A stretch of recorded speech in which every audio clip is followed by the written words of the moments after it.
Close your eyes and imagine this. A land that would one day give birth to Socrates, Homer, and the Parthenon was once a silent forested expanse, untouched by cities, by language, by anything we might call civilization. And yet, even then, something ancient was stirring, something human. Before Athens, before Sparta, before even the idea of Greece itself, the first Greeks had already begun to build, to sow, to dream, not in marble, but in mud brick and earth, not in verses, but in rituals passed by firelight, and not with fanfare, but in quiet survival. Tonight, we journey back not to the myths, but to the real origins, to the first footsteps pressed into Greek soil, to the very beginning of a civilization that would one day shape the Western world. Let your breath settle as we drift to the Neolithic Age, around 7000 BCE. Welcome to ancient Thessaly.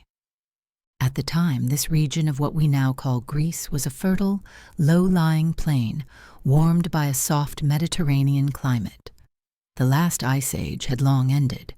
The Aegean was calm and full of fish.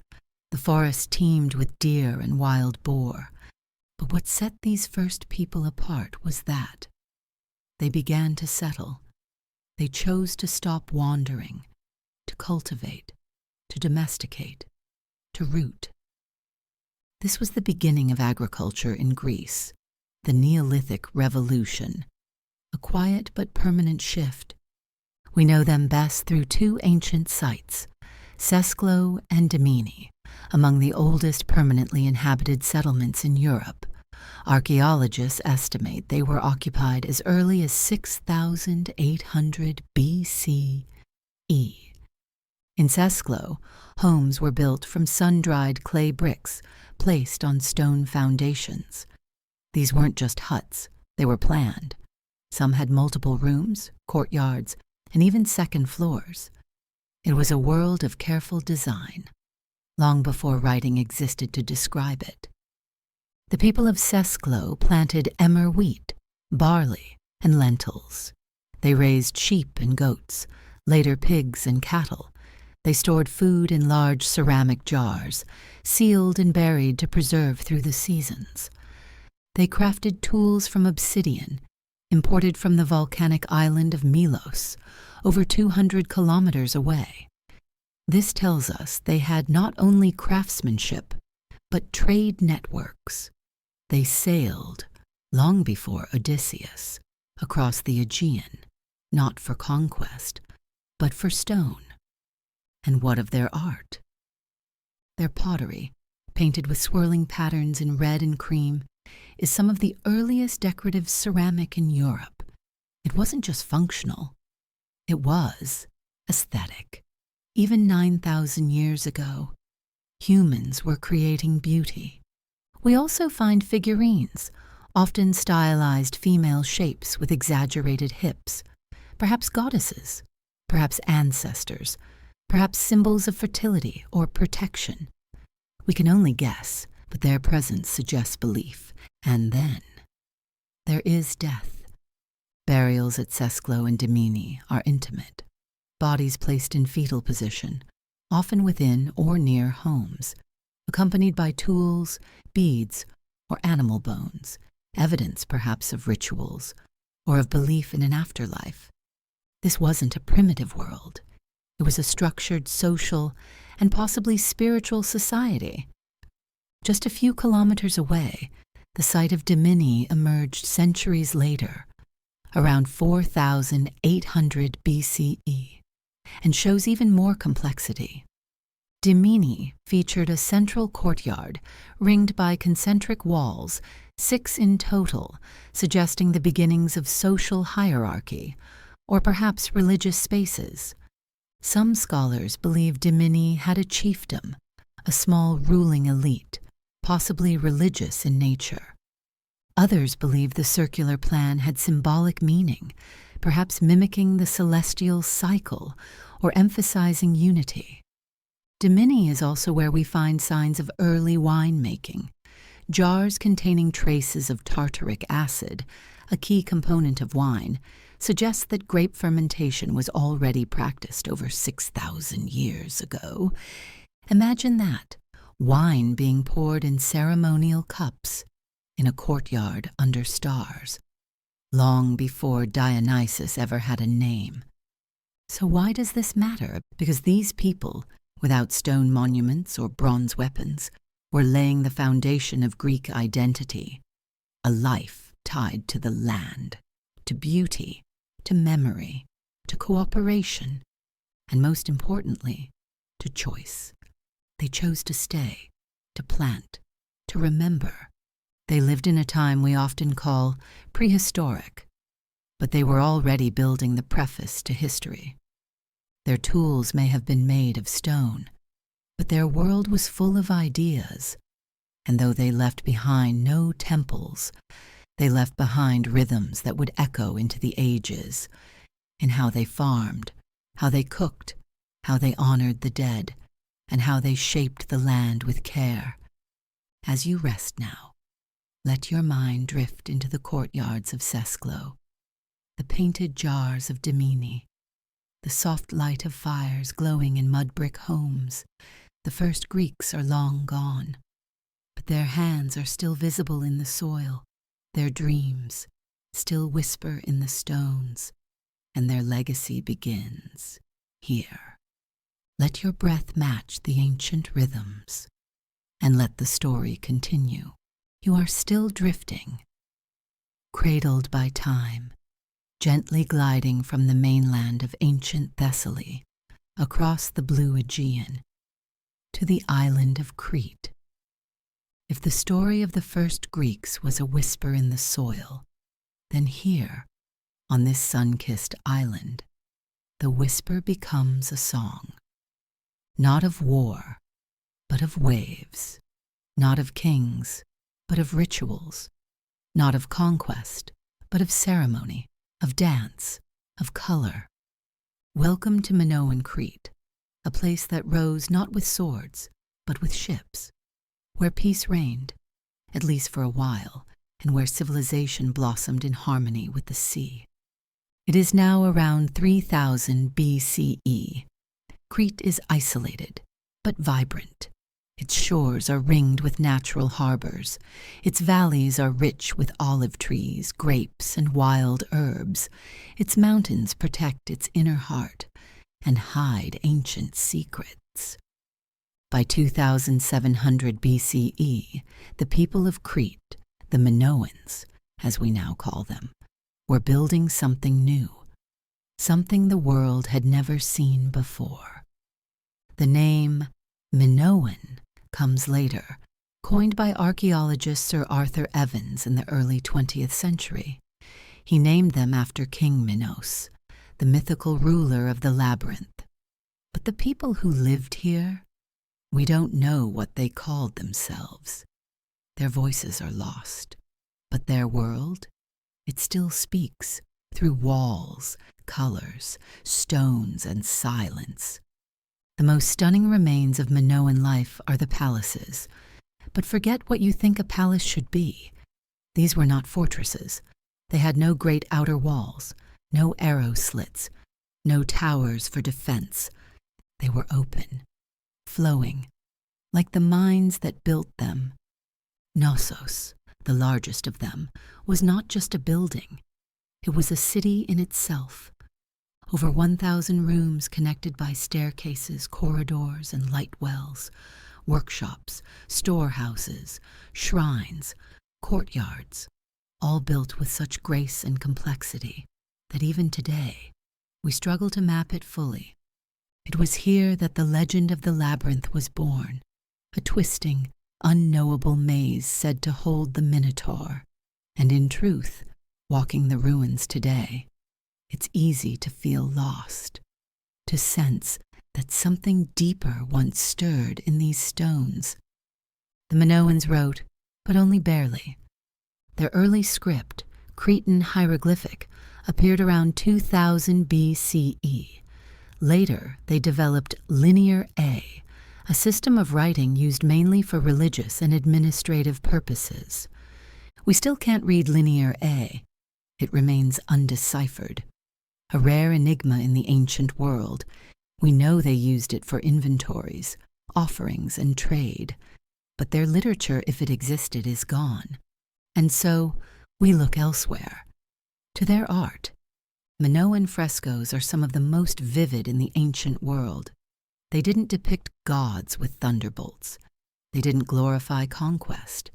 Instead, they painted dolphins leaping across walls, lilies swaying in the breeze, women dancing in flowing skirts, priestesses with calm, powerful gazes. Minoan art breathes. It sings. It's full of motion, nature, ritual, and grace.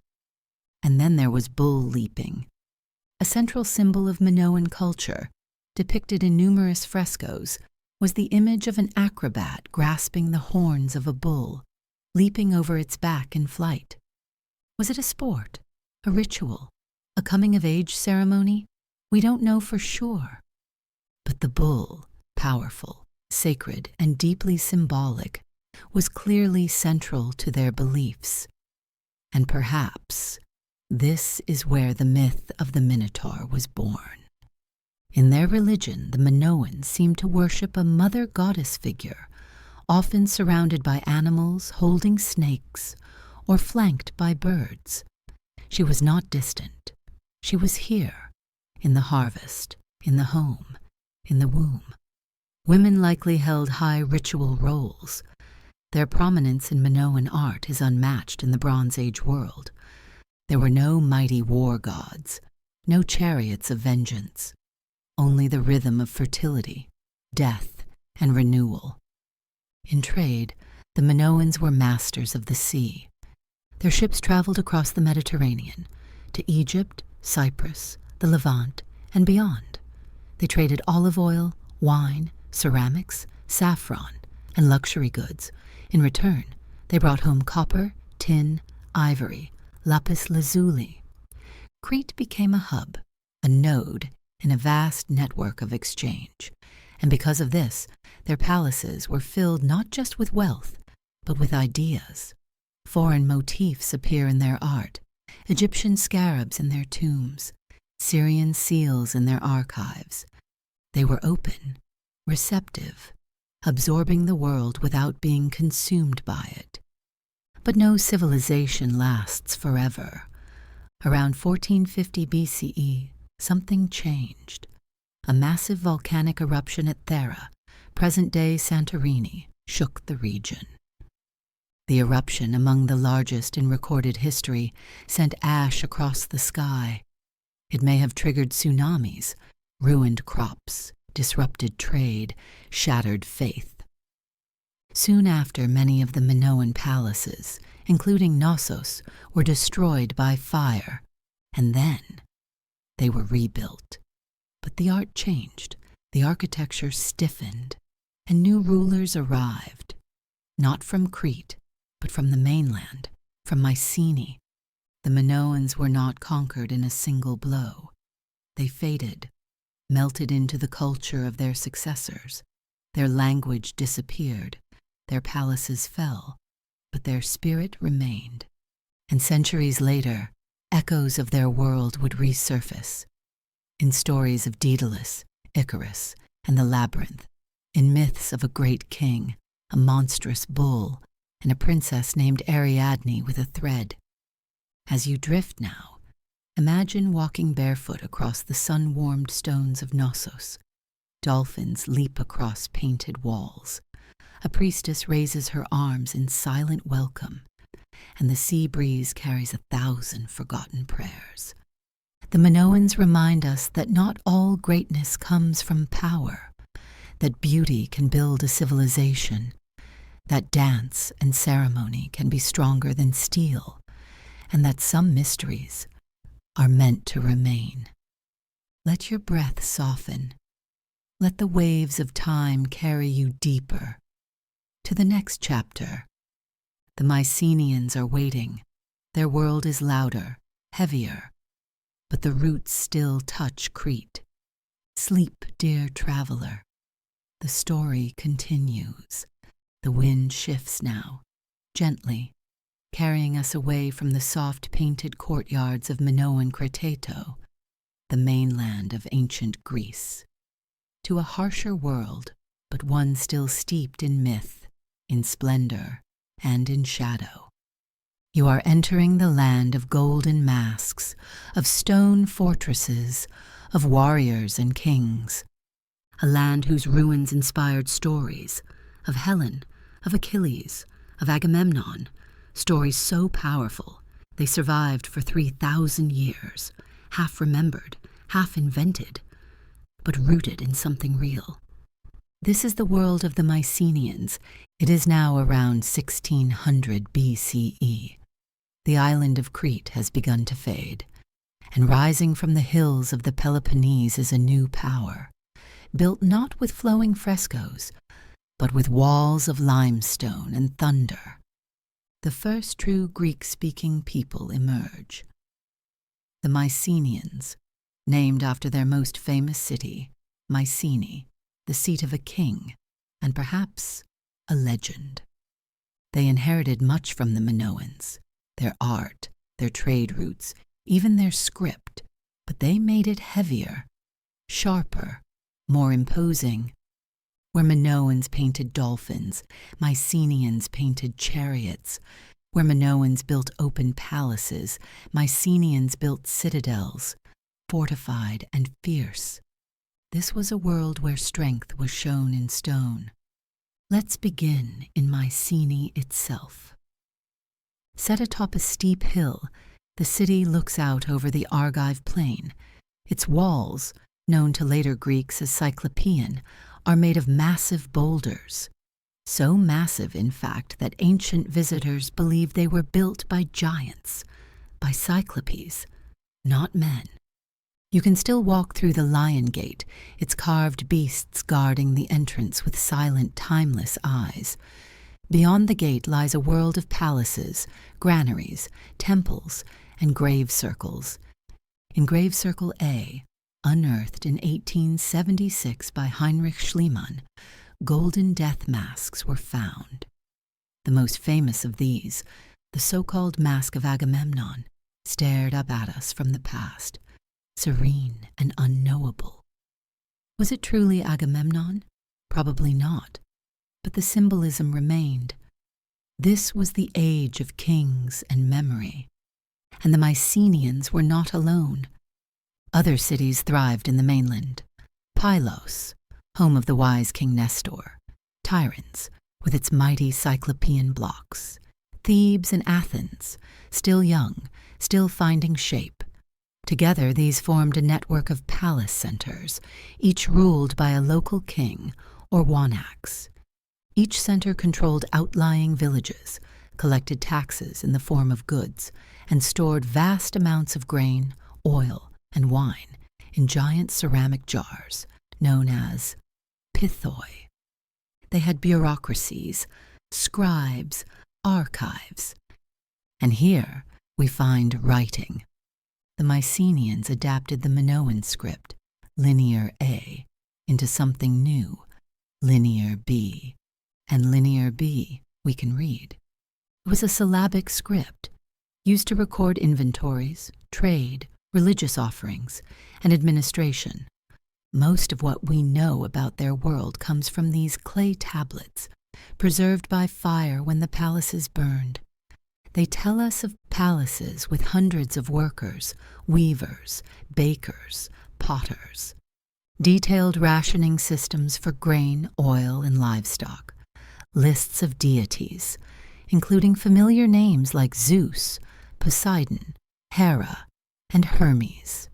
Yes, the Olympian gods already existed in the Mycenaean age, not yet as we know them, but as early forms, whispered names in burnt tablets, not myths yet, but murmurs. The Mycenaeans were also traders and raiders. They sent ships as far as Egypt, Syria, and Anatolia. Mycenaean pottery has been found as far west as Italy and as far east as Canaan. The famous Uluburun shipwreck off the coast of modern-day Turkey, dated to around 1300 BCE, carried Mycenaean goods, daggers, pottery, oil flasks, alongside items from Cyprus, Egypt, and beyond. This tells us they were not isolated warriors. They were global. But they were not as peaceful as the Minoans. They built fortresses, trained charioteers, and wore boars' tusk helmets into battle. They celebrated heroes, not in poetry yet, but in funerary goods. And then there's Troy, the city immortalized in Homer's Iliad, where Greeks fought for a decade to reclaim Helen, where Achilles battled Hector, where a wooden horse sealed a city's fate. Was it real? Archaeological evidence suggests that a real Troy, or Wilusa, as the Hittites called it, did exist in western Anatolia, and around 1200 BCE it was destroyed by fire. Whether the war was over Helen or trade or politics, we will never know. But the memory of it, that strange, fiery event, became a cultural anchor, a symbol of glory, sorrow, and change. And then, all at once, the world of the Mycenaeans collapsed. Around 1200 BCE, the palaces were burned. Linear B disappeared. Tombs were no longer built. Trade halted, and the great stone cities fell silent. Why? Many theories exist. Natural disasters, earthquakes, droughts, famine, invasions, possibly the mysterious sea peoples mentioned in Egyptian records, internal conflict, rebellion from within, or a combination of all these forces, like a perfect storm. Whatever the cause, the result was devastating. Greece entered a long silence, a period we call the Greek Dark Age. Writing vanished, trade vanished, memory turned into myth. But the Mycenaeans left behind more than ruins. They left stories. They left the names of gods. They left fragments that would one day be picked up, reshaped, and retold. So now, as you drift deeper into rest, imagine a hilltop palace at sunset, the glow of the sea, the clink of bronze, the hush before the fall. This was the age of heroes without poems, of kings without thrones, of dreams passed down by those who had nothing but fire and memory. Let your body grow still. Let your breath echo the sea breeze. The Mycenaeans are gone, but they left the path forward, and in the darkness that follows, a new light will flicker.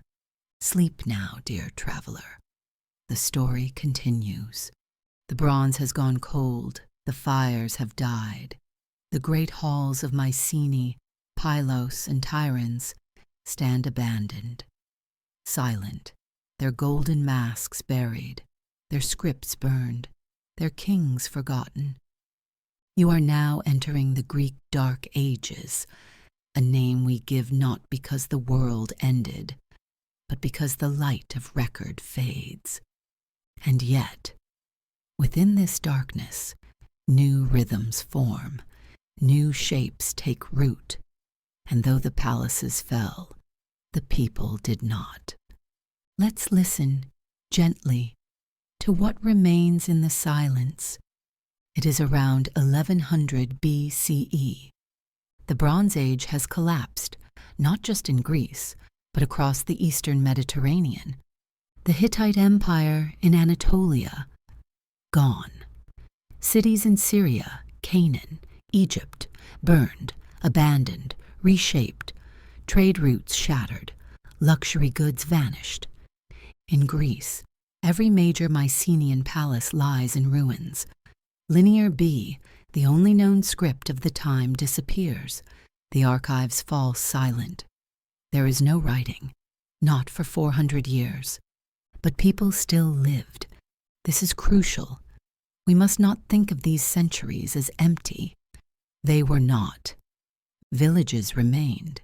Fields were still planted. Sheep were still tended. Fires were still lit at dusk. The population dropped, yes. Cities shrank, but they endured. Let's begin with the village of Lefkandi, on the island of Euboea. Around 950 BCE, a long house was built here, unusually large for its time. Within it, archaeologists found a pair of burials, a man and a woman. The man was cremated, his ashes placed in an urn. The woman was buried whole, with gold jewelry from the Near East and fine bronze items. Nearby, 4 horses were sacrificed and buried beside them. This isn't nothing. This is memory, ritual, the persistence of culture, even in the shadows. During this age, the Greeks began to move. People migrated, some inland, some across the Suez. Settlers from the mainland crossed the Aegean to the Cycladic Islands, to Rhodes, and even farther, to the western coast of Anatolia, in places that would later become Ionia, Aeolis, and Doris.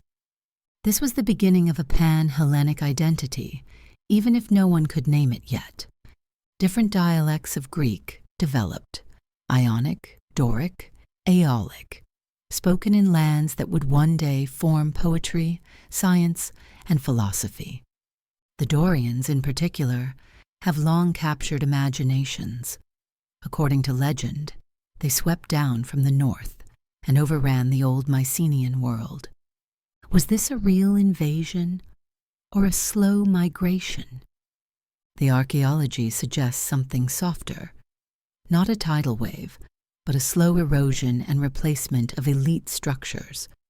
Culture shifted, but it did not disappear. The pottery of this time tells the story in silence. From 1100 to 900 BCE, we see the rise of the sub-Mycenaean and then proto-geometric styles. Pots become simpler, then more abstract. Circles, lines, arcs, painted with precision, as if the artists were distilling memory into form. No scenes, no warriors, just shape. By 900 BCE, the geometric period begins, and here we find evolution. Pottery becomes more elaborate, more confident. Meanders, triangles, interlocking motifs, and eventually, figures. Horses, chariots, and stylized humans begin to appear. We see funeral processions painted in sharp black lines, the image of a warrior laid on a bier, mourners raising their arms to the sky. This is art that remembers, not individuals but roles, not stories yet, but rituals. And then, something extraordinary happens.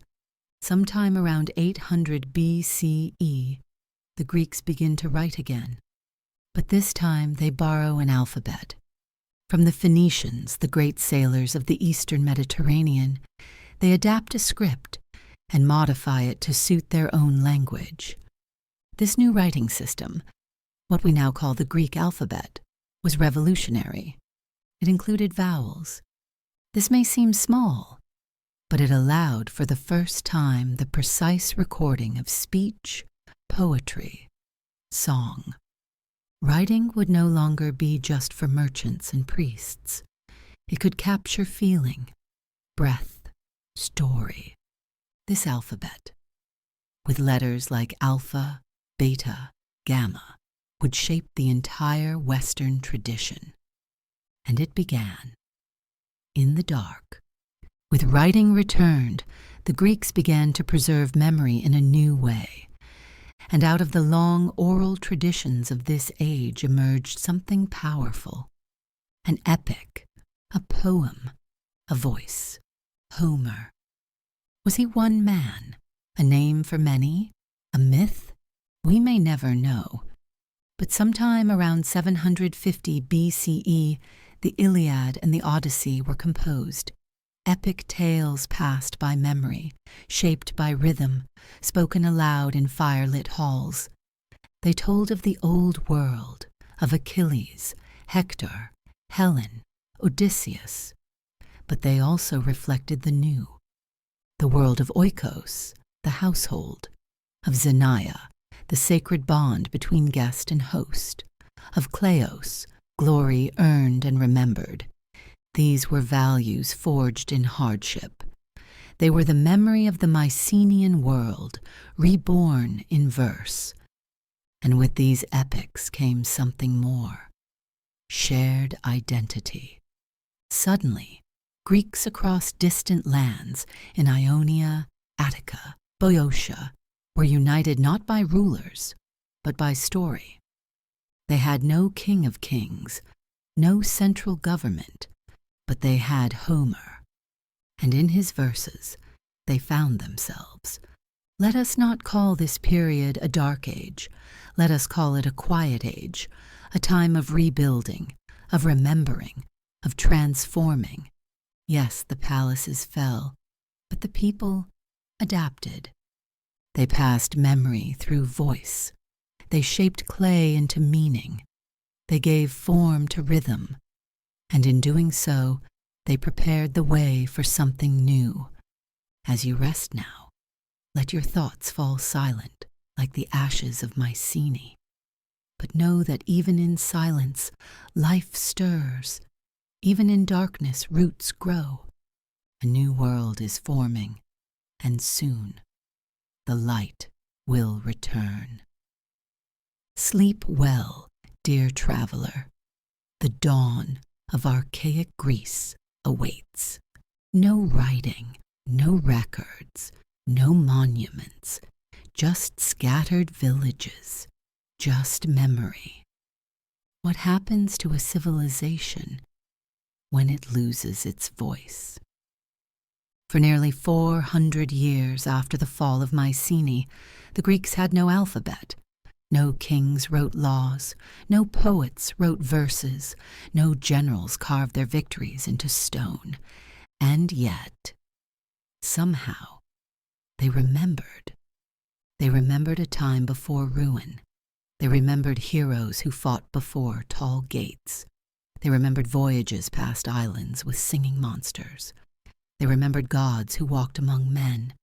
And slowly, after centuries of silence, they began to speak again.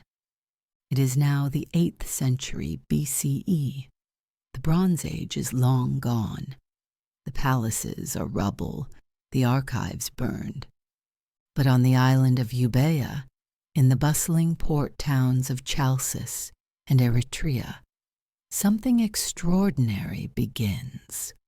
Greek merchants sailing east encounter the seafaring Phoenicians, traders from Tyre, Sidon, and Byblos, masters of glass, dye, and most importantly, the written word. The Phoenician alphabet is simple, efficient, portable, and the Greeks, hungry to remember, to record, to reclaim language, adopt it. But they add something new: vowels. For the first time in recorded history, a script could capture speech exactly as it was spoken. With this single change, the Greeks create the world's first true alphabet, not just for merchants, not just for scribes, for everyone. And with this, the voice of Greece returns. The earliest known Greek writing comes from this very period. The Diplon inscription from Athens, around 740 BCE, etched onto a wine jug offered as a prize. Perhaps for a dancing contest, the cup of Nestor found in a grave on the island of Pithecusae, modern-day Ischia, off the coast of Italy, inscribed with a playful verse. These weren't ledgers or royal decrees. They were poetry. Greece was reclaiming her voice with song. And from this growing tradition, one name rises above all: Homer. We do not know if Homer was one man or many, if he lived in Chios or Smyrna or even Colophon. But we know this: around 750 BCE, the epics of the Iliad and the Odyssey were shaped and performed, perhaps first entirely by memory, then slowly, gently, committed to writing. The Iliad tells of the wrath of Achilles, the fall of Troy, the dignity of Hector, the grief of Priam, and the honor that lived beyond death. The Odyssey follows the clever Odysseus, wandering from Troy to Ithaca, past the lotus eaters, the Cyclops, the Sirens, and the island of Circe. But these were not just stories. They were identity.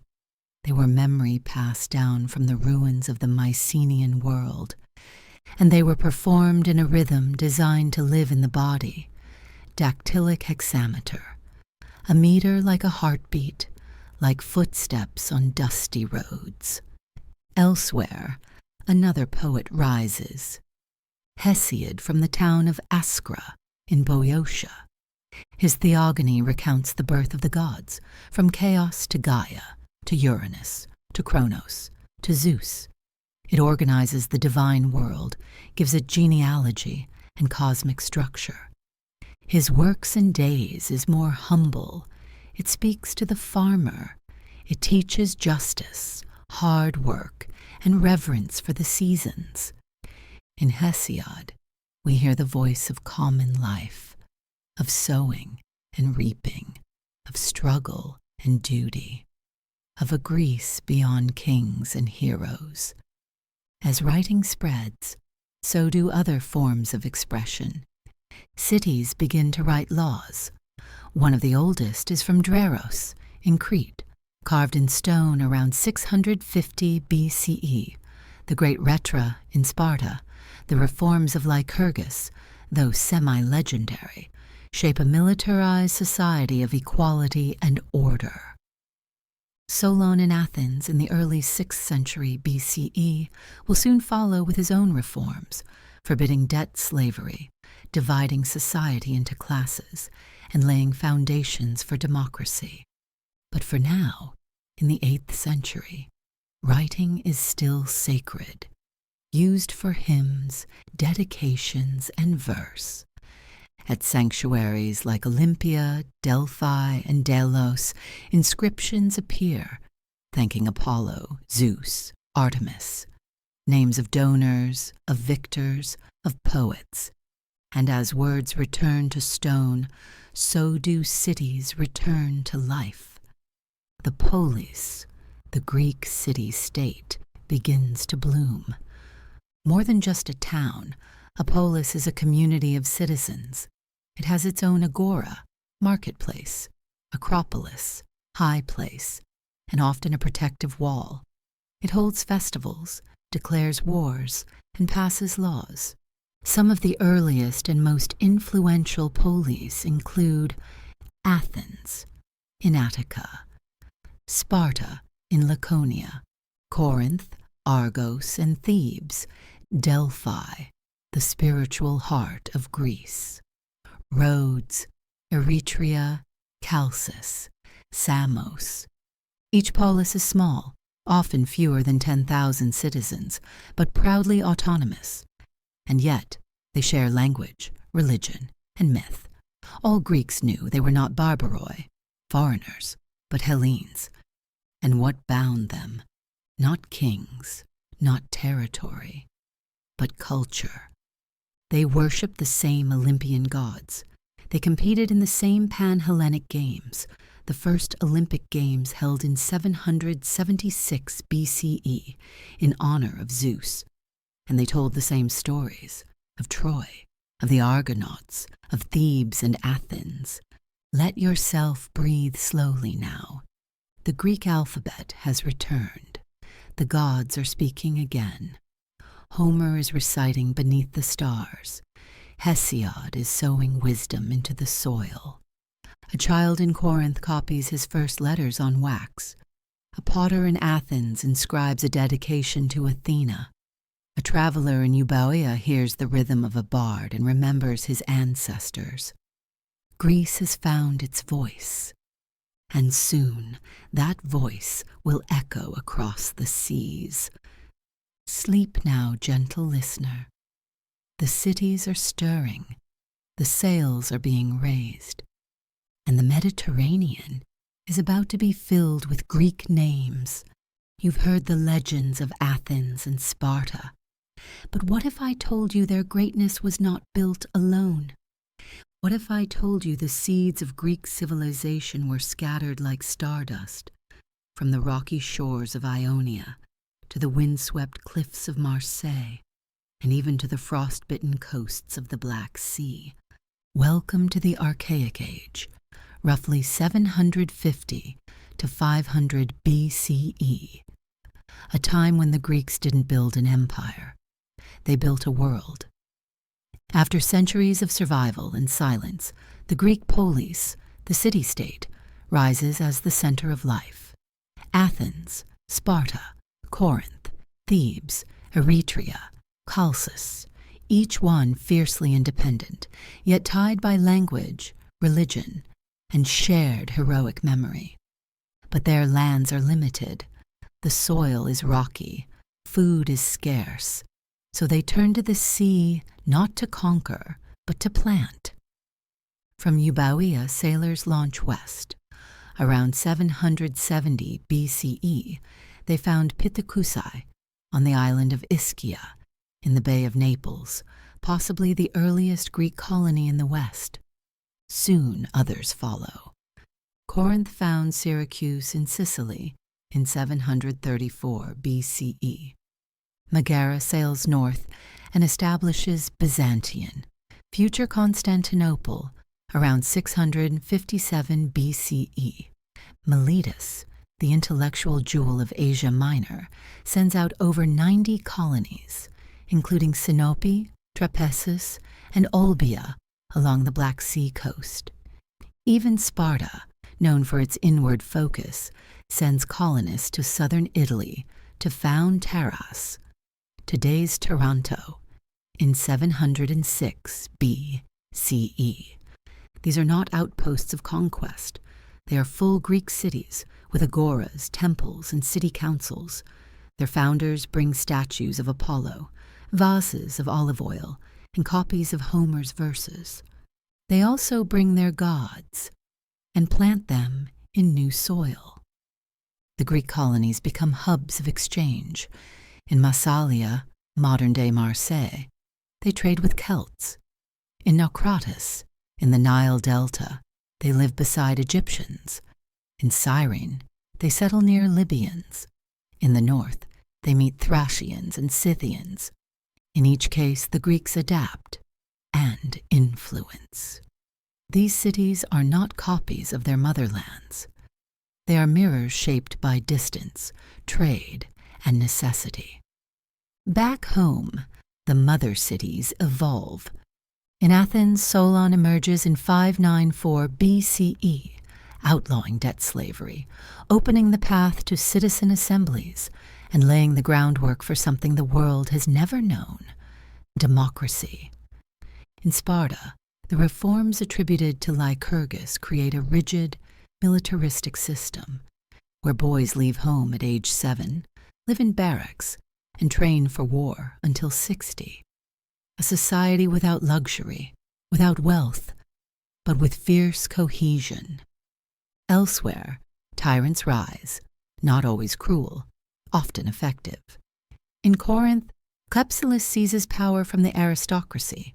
In Athens, Pisistratus becomes a populist ruler who funds public works, patronizes poets, and fosters unity through festivals like the Panathenaea. And through it all, art blooms. Black figure pottery emerges in Corinth and is perfected in Athens, with masters like Exekias depicting Ajax, Achilles, and Dionysian feasts. Sculpture evolves from the rigid kouros standing youth, to the flowing grace of the core, maiden statues draped in delicate folds. Temples rise, with columns of Doric strength and Ionic elegance. The sanctuary at Delphi is crowned with a new temple to Apollo. At Olympia, statues and treasuries line the sacred way. The Greeks do not conquer one another, not yet, but they compete in everything. The agon, the sacred contest, is everywhere.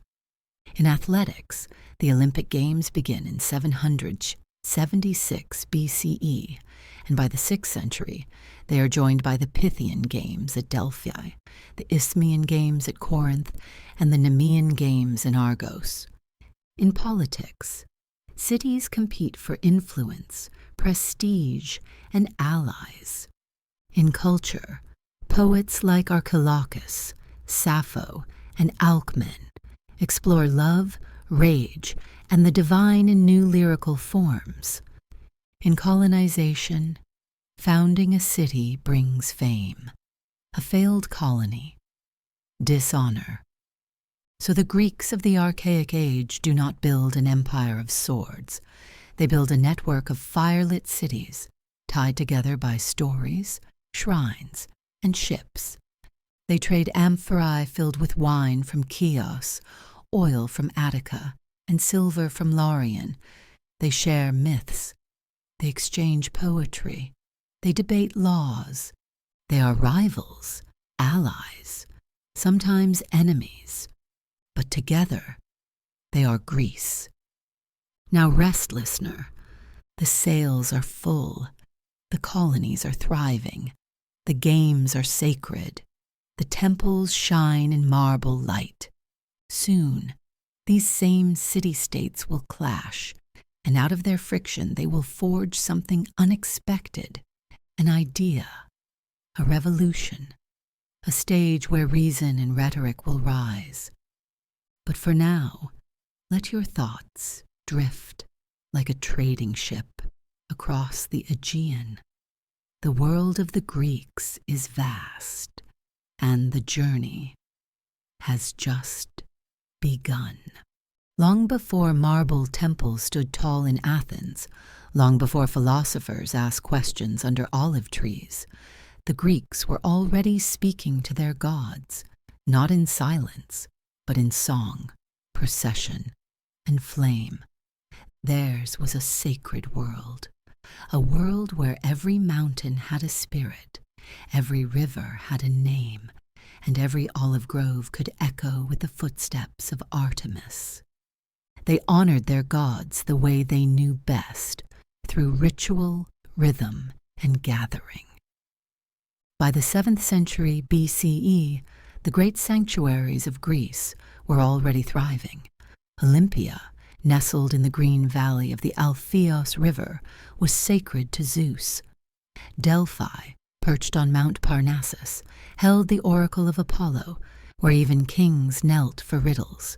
Delos, the legendary birthplace of Apollo and Artemis, shimmered in the Cycladic light, and Eleusis, just outside Athens, held the deepest secret, the mysteries of Demeter, goddess of the harvest and the underworld's gatekeeper.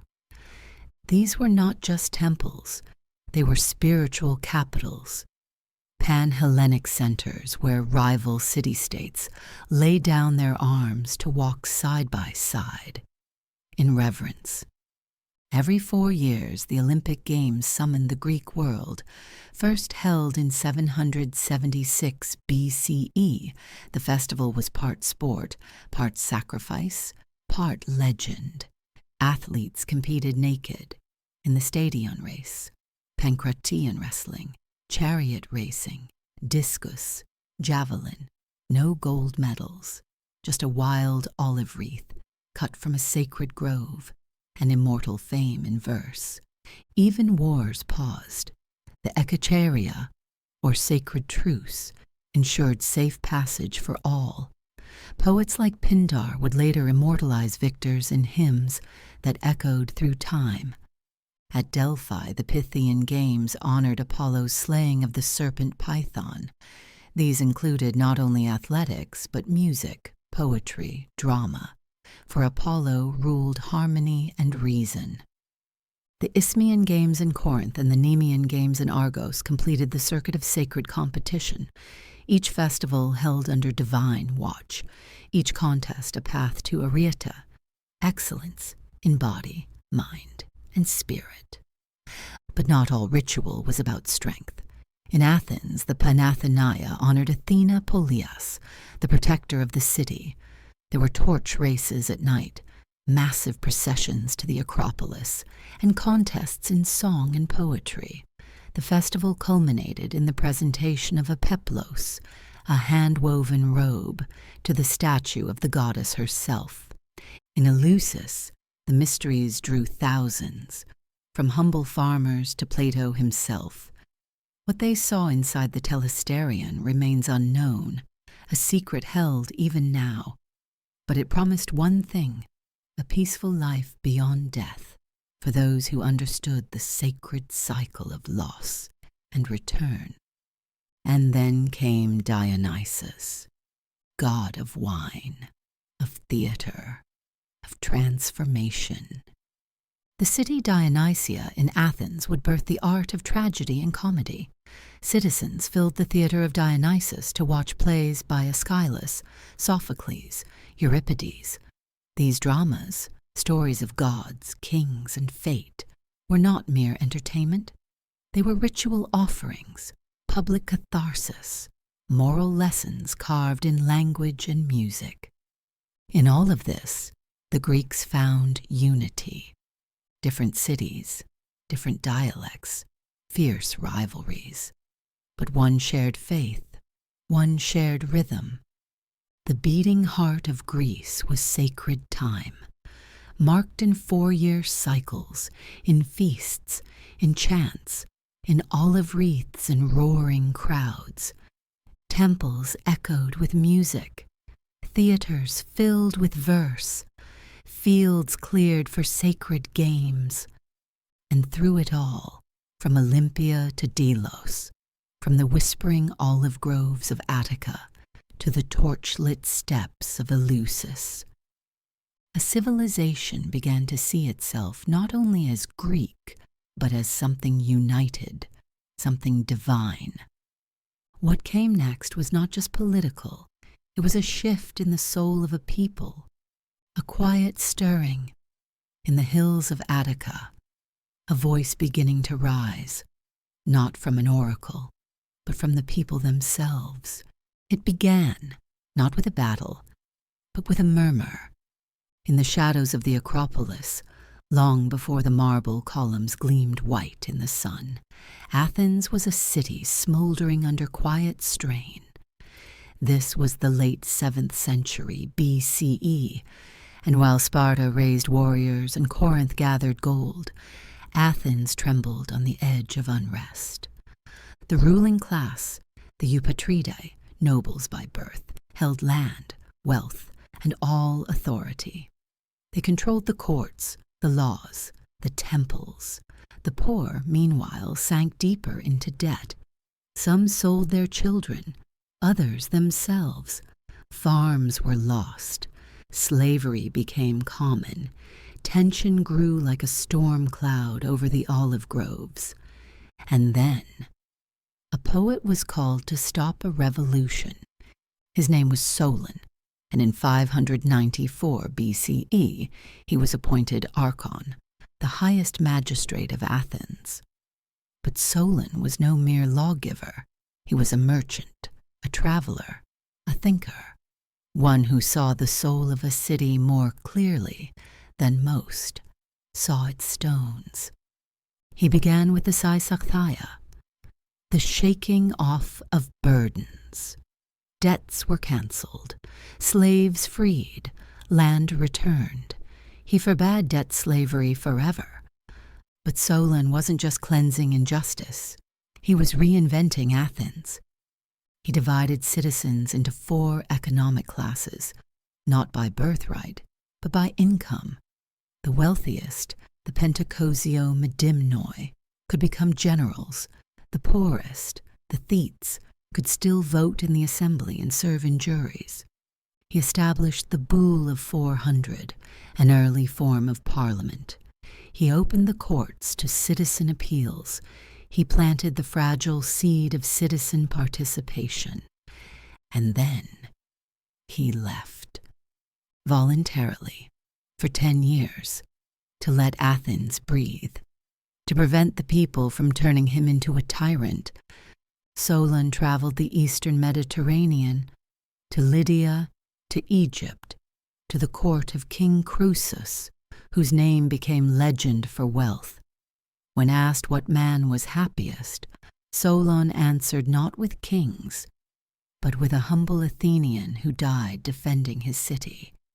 But Athens was not yet healed. By 560 BCE, a new figure rose from within the factional chaos, Pisistratus. A nobleman and war hero, he seized power 3 times, finally establishing himself as the tyrant of Athens. But tyranny, in his hands, meant something else. Not cruelty, but order. Pisistratus ruled not with iron, but with cleverness. He redistributed land to the poor. He funded roads, temples, and public fountains. He brought Homer's epics into written form, securing them for eternity. He adorned the city with festivals, the Panathenaea, the city Dionysia, which would give birth to tragedy and comedy. He was no democrat, but under him, Athens prospered. After Pisistratus's death in 527 BCE, his sons Hippias and Hipparchus inherited the city. But fate had grown impatient. In 514 BCE, Hipparchus was assassinated by a pair of lovers, Harmodius and Aristogeiton, who became legendary as the Tyrannicides. Hippias, shaken, turned cruel, paranoid, brutal. The golden mask cracked. By 510 BCE, the Alcmaeonid family, old rivals of tyranny, returned to Athens. With help from Cleomenes I, the king of Sparta, Hippias was driven into exile. Athens stood on the edge of something new. And into this moment stepped Cleisthenes, the man many call the father of Athenian democracy. In 508 BCE, Cleisthenes launched a revolution, not of weapons, but of structure. He dismantled the old tribal divisions rooted in noble families. In their place, he formed 10 new tribes, blending people from different regions, city, coast, and plain.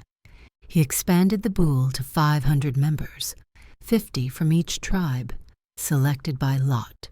He reformed the ecclesia, the public assembly, giving ordinary citizens real power. And he introduced ostracism, a tool to prevent tyranny, where citizens could vote to exile any man who posed a threat to the state. This was not full democracy. Women, slaves, and medics, resident foreigners, remained excluded. But it was revolutionary. Athens no longer belonged to its nobles. It belonged tentatively, imperfectly, to its people. The word democratia, rule by the people, was born. And though fragile, though flawed, it lit a torch that would burn for centuries. No other Greek city had done this. Not mighty Argos, nor Thebes, nor Delphi with its oracle. Only Athens dared entrust power to its citizens. In the agora, a man could speak not because of his blood, but because he was a citizen. And that changed everything. What followed next would be the greatest test democracy had ever known. A vast empire was coming, with ships, armies, and kings who bowed to no one. It began not in Athens, but far to the east, in the royal courts of Persia, where kings wore golden robes and ruled a world of 1,000 peoples. By the early 5th century BCE, the Achaemenid Empire stretched from the Indus River to the shores of Anatolia, led by Darius the Great, King of Kings. His roads reached farther than any before him. His armies numbered in the hundreds of thousands. His voice carried across deserts and mountains. But in 499 BCE, something small and distant caught fire: the Ionian Revolt. The Greek city-states of Ionia, located along the coast of Asia Minor, had long been under Persian rule. Proud, wealthy, but longing for autonomy, they rose up, and they asked Athens for help. Athens agreed. It was a bold gesture, a tiny democracy challenging an empire, a single torch flung into a forest. Darius, furious at the Athenian meddling, vowed revenge. He sent messengers across Greece demanding submission, demanding earth and water, the tokens of obedience. Some cities bowed, but Athens refused, and so did Sparta. The stage was set. In 490 BCE, Persian forces landed at Marathon, a plain northeast of Athens. Their numbers dwarfed the Athenian force. The Persian cavalry waited offshore, but the Athenians, under the command of Miltiades, a seasoned general, acted swiftly. They charged, not with hesitation, but with terrifying speed. Armor against archers, hoplites against immortals, and somehow, impossibly, they won. Over 6,000 Persians fell, fewer than 200 Athenians. The legend says that Pheidippides, a messenger, ran from Marathon to Athens, nearly 26 miles, to deliver one word: Nike, victory. He collapsed and died, but the city lived. The Persians retreated, but Darius never forgot, and when he died in 486 BCE, his son Xerxes I took the throne, and his father's vow. Xerxes gathered an army said to number over 1 million. Modern scholars doubt the figure, but the scale was staggering. Bridges were built across the Hellespont, canals carved through mountains. Ships from Egypt, Phoenicia, and Babylon joined Persian banners. By 480 BCE, the greatest invasion force the ancient world had ever seen marched on Greece. And Greece, it was not united. City-states bickered, rivals plotted. Some, like Thebes and Argos, considered surrender. But Athens and Sparta stood firm, and for a brief, extraordinary moment, they forged unity. At Thermopylae, the narrow pass by the sea, a force of 7,000 Greeks blocked the Persian advance. Among them, King Leonidas I of Sparta and his legendary 300 warriors. For 3 days, they held the pass. They fought in formation, shoulder to shoulder, their bronze shields gleaming. They fell, not from failure, but from betrayal. A Greek named Ephialtes showed Xerxes a hidden mountain path. Leonidas surrounded, dismissed the bulk of the army, and remained. With his 300 Spartans and a few hundred others, he died standing. But their resistance became immortal. Xerxes pressed on. Athens was evacuated. The Acropolis burned. But the Athenians under Themistocles had a plan. They lured the Persian fleet into the narrow straits of Salamis, where their numbers became a hindrance. Greek triremes rammed the larger Persian ships. The sea churned with broken wood and iron. The Persian navy collapsed. Xerxes, stunned, returned to Persia, and his army, leaderless, was crushed. A year later, at Plataea, Greece had survived. Against the odds, against the tide of empire, tiny city-states had defied the largest army the world had seen. They had done it not through strength alone, but through unity, however fleeting. The victory forged something new in the Greek mind, a belief in freedom, in the power of the citizen soldier, in the idea that a people, when joined together, could face anything, even kings of the earth. But peace would not last. For with the Persians defeated, the Greeks turned on one another. Victory brought survival, but survival brought ambition. After repelling the mighty Persian Empire, Athens did not return quietly to her hills and olive groves. No. She rose, glowing with confidence, eager to shape not only her own destiny, but the world's idea of civilization. This was the 5th century BCE, the heart of the Greek classical period, and atop it all stood one man, Pericles. A statesman unlike any other, Pericles was not born to charm. His head was oddly shaped, his voice calm and calculated, but his mind, sharp as a sword, and guided by unwavering ideals. He was elected strategos, or general, again and again, holding influence in Athens for over 30 years. Under him, democracy deepened. The ecclesia, citizen assembly, met more often, jurors were paid for their time, and political participation became accessible even to the poorest citizens. But Pericles also saw something few did, that power could be paired with beauty. From this vision, the Acropolis was reborn. Its centerpiece, the Parthenon, rose from sacred rock like a crown. Designed by architects Ictinus and Callicrates, and decorated by the sculptor Phidias, the temple was not just a shrine to Athena. It was a marble manifesto of Athenian greatness. Every column reflected perfect proportion. Every frieze told a story of myth and glory. Inside, a towering statue of Athena stood plated with gold and ivory, 12 meters tall, shimmering by torchlight. But that was only the beginning. The Odeon of Pericles, a grand music hall, echoed with lyres and verse.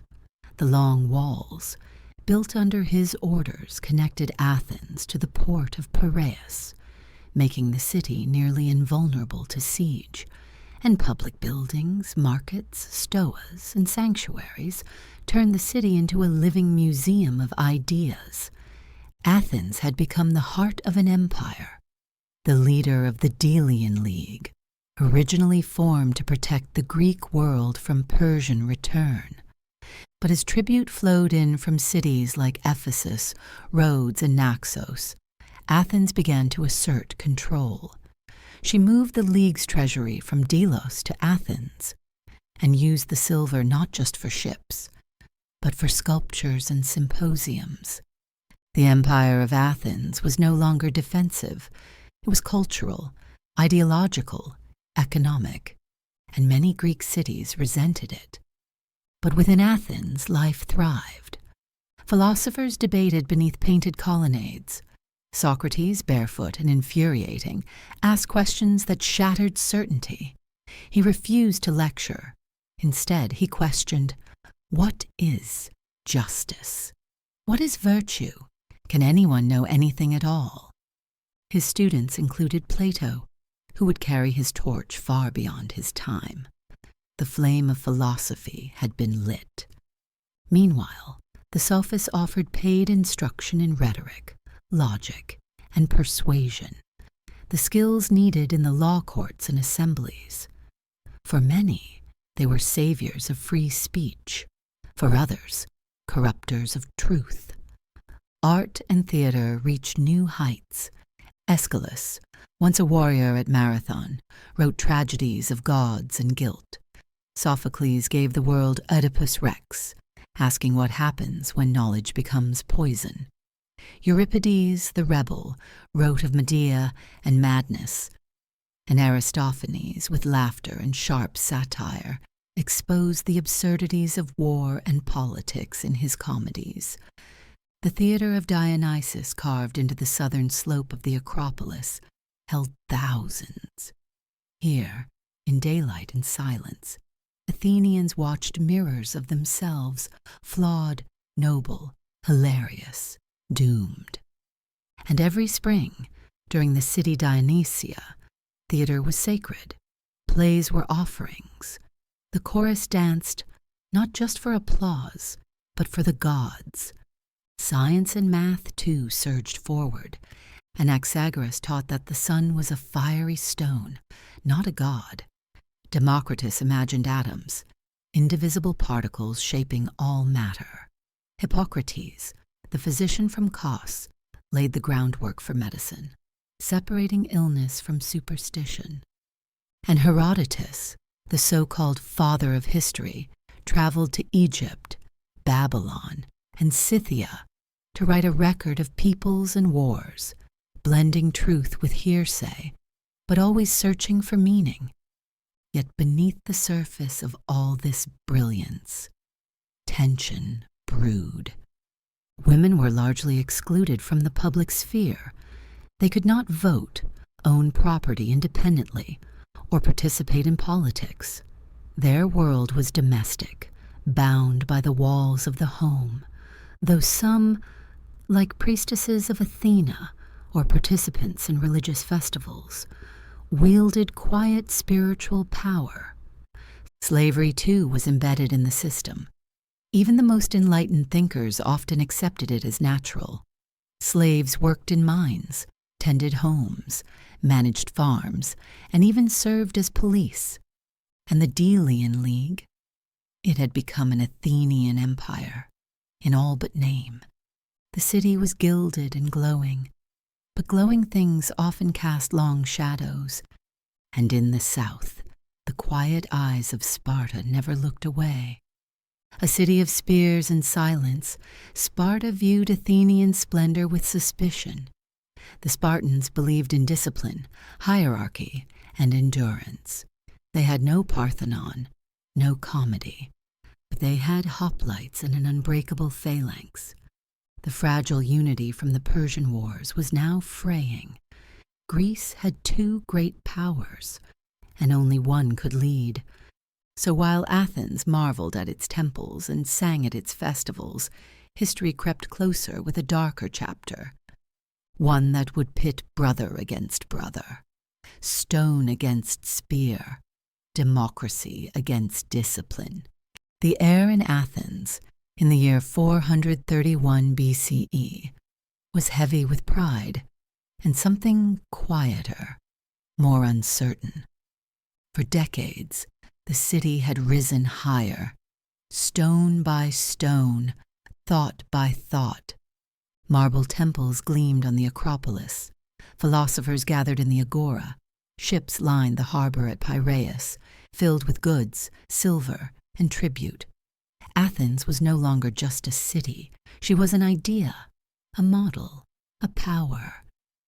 And yet, power comes with shadows. Across the mountains, beyond the plains and olive groves, stood Sparta, ancient, guarded, still. She had no thirst for poetry or politics. Her strength was measured in shields, not songs. Her values were silence, order, discipline. Two visions of life, side by side, and as is often the case with such contrasts, they would not stay peaceful for long. The causes of war were many. Old wounds from the Persian wars had never truly healed. Athens' growing control of the Delian League had turned allies into reluctant subjects. Her fleet now sailed not only to protect, but to command. Cities like Corinth, once proud and independent, bristled at Athenian interference. Potidæa, a city tied to both Athens and Corinth, became a spark. So too did Megara, whose merchants had been excluded from Athenian markets, and Thebes, always wary of Athens, took Sparta's side. Each grievance, each insult, was a stone in the path to war. In 431 BCE, the decision was made. Sparta would march, Athens would resist, and the Greek world would never be the same again. The Spartan king, Archidamus II, led the first invasion into Athenian territory. They burned fields, villages, olive groves. But Athens, under the guidance of Pericles, stayed behind its walls. He believed the city's strength lay in its navy, not in meeting Sparta face to face. He urged patience, and so the people crowded into the city, seeking safety. But with the safety came sickness. In 430 BCE, a plague entered the city, possibly brought by ships, perhaps from Egypt or Ethiopia. It spread quickly through the densely packed streets. Thucydides, the historian, who survived the illness himself, described the symptoms in somber detail: fevers, ulcers, unquenchable thirst. Bodies were left unburied, temples filled with the dead. And in time, even Pericles fell ill. The man who had built Athens' golden age was gone. With him died caution. New leaders stepped forward. Some, like Cleon, pushed for aggressive action. Others, like Nicias, pleaded for moderation. In 425 BCE, a glimmer of success came at Sphacteria, where Athenian forces captured over 100 Spartan soldiers, a moment so shocking that it shook the myth of Spartan invincibility. But victory did not bring peace. The war continued, year after year. There were battles on land, on sea, in distant colonies. Grain routes were attacked, alliances were broken, temples were desecrated, and still the war would not end. In 421 BCE, a treaty was signed, the Peace of Nicias. It was meant to last 50 years. It lasted less than 10. Because in 415 BCE, a new figure emerged. Handsome, eloquent, daring, Alcibiades, a student of Socrates, a general, a politician, and a dreamer.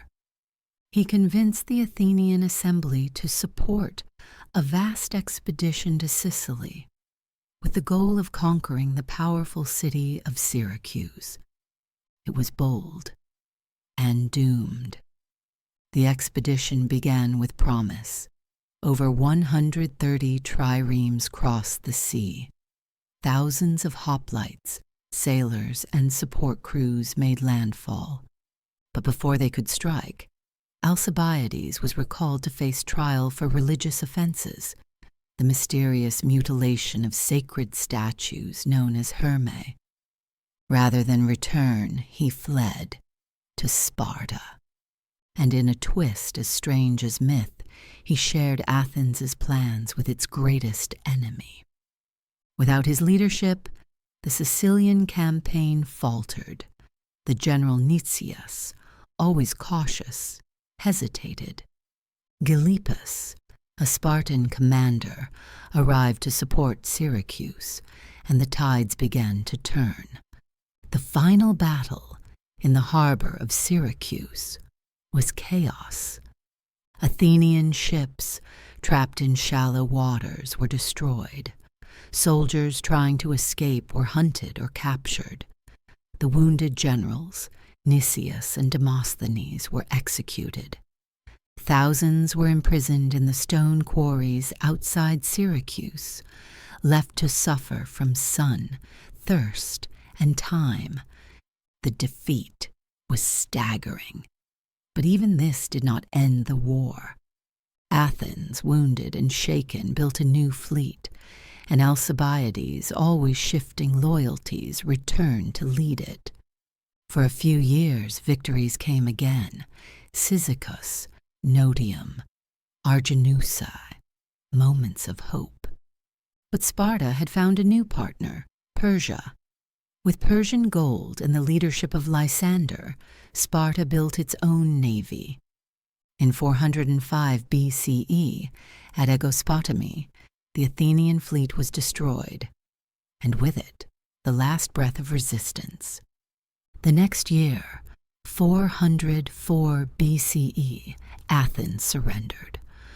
Her long walls were dismantled, her democracy was suspended, and a harsh regime known as the 30 Tyrants, led by Cretias, took power. Athens, once the light of the Greek world, fell into silence. The Peloponnesian War lasted nearly 3 decades. It brought ruin to cities, hunger to fields, and sorrow to homes. Sparta, though victorious, lacked the means to unify Greece, and in the aftermath, the city-states remained divided, weakened, and vulnerable. Yet from this long shadow, something new began to stir. To the north, in the hills of Macedon, a young prince was studying strategy, rhetoric, and dreams. He was the son of Philip II, and one day the world would know him as Alexander. The wind in the north was different. It whispered through pine forests and rocky hillsides, over mountain passes and quiet rivers, across a kingdom often overlooked by the great city-states of the south. This was Macedon, a land of horsemen and mountain warriors. To the Athenians it had long seemed distant, even crude, a place of kings and clans, of shifting loyalties and ancient feuds. But in the mid-4th century before the Common Era, something changed. A man rose to the throne, and with him came order, discipline, and vision. His name was Philip II. Philip was no stranger to Greek ways. As a youth, he had been held as a political hostage in Thebes, one of the mightiest cities of the Greek mainland. There, he observed the tactics of Epaminondas, who had once humbled Sparta at the Battle of Leuctra in 371 BCE. Philip learned, he watched, and when he returned home, he brought with him ideas that would change everything. In 359 BCE, after the death of his brother, Philip became king. Macedon was weak, threatened by Illyrian invasions from the west and internal chaos within. But Philip was not a man who hesitated. He reformed the army, creating the famous Macedonian phalanx. Long spears, called sarissas, were placed into the hands of disciplined foot soldiers. Cavalry units were trained to strike with precision. He introduced diplomacy with an edge, using marriages, alliances, and timely wars to expand his influence. City after city, region after region, fell under Macedonian control, and in the background a young boy watched, the king's son, named Alexander. Philip's campaigns were methodical. He conquered Amphipolis, seized control of Thrace, and pushed into Chalcidice. He created the League of Corinth, a federation of Greek states under his leadership, though Athens and Sparta were granted nominal autonomy. In 338 BCE, the decisive moment arrived, the Battle of Chaeronea. Here, Philip faced the combined armies of Athens and Thebes. His son, Alexander, only 18 at the time, led the cavalry charge that broke the Theban lines.